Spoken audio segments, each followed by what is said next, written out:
வாங்க அத்தை.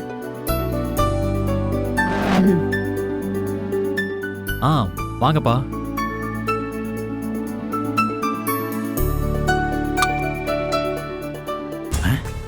இட்லியா?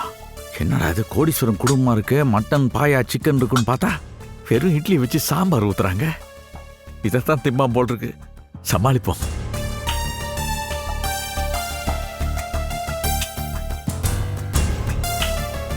மொத்த குடும்பமும் சாப்பிட்டுட்டு இருக்கு. ஒவ்வொருத்தரையா பேர் சொல்லி செக் பண்ணிடுவோம். ஆமா பிரியா.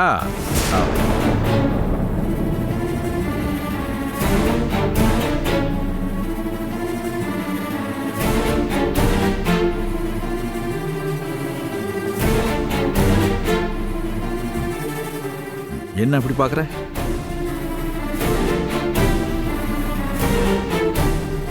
பா, என்னப்பா என்ன போய் பிரியான்னு கூப்பிடுறீங்க? நான் ஐஸ்வர்யா.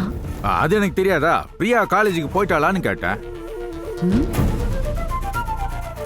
காலேஜா? காலேஜா? அவ ஸ்கூலுக்குள்ள போயிட்டு இருக்கா. எந்த காலேஜுக்கு போறா? இன்னைக்கு ஸ்கூலுக்கு போனா நாளைக்கு காலேஜ் தானே போகணும். ஆனா அட்வான்ஸா யோசிக்கிறேன்.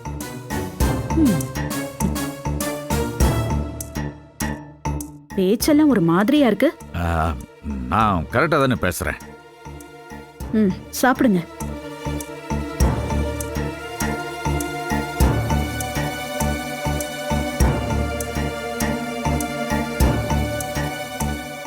ஸ்வேதா, கொஞ்சம் குடிக்க தண்ணி கொடுமா.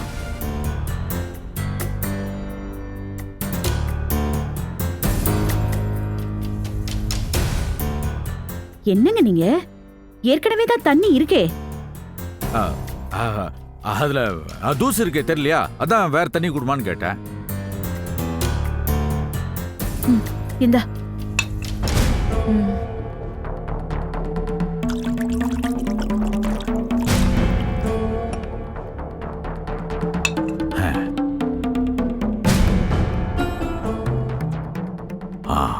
அப்போ இதுதான் ஸ்வேதா.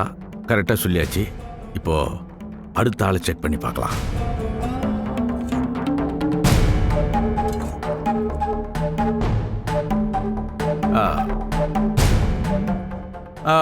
பவித்ரா, குழந்தை எங்கம்மா இருக்கு? தூங்கிட்டு இருக்கா?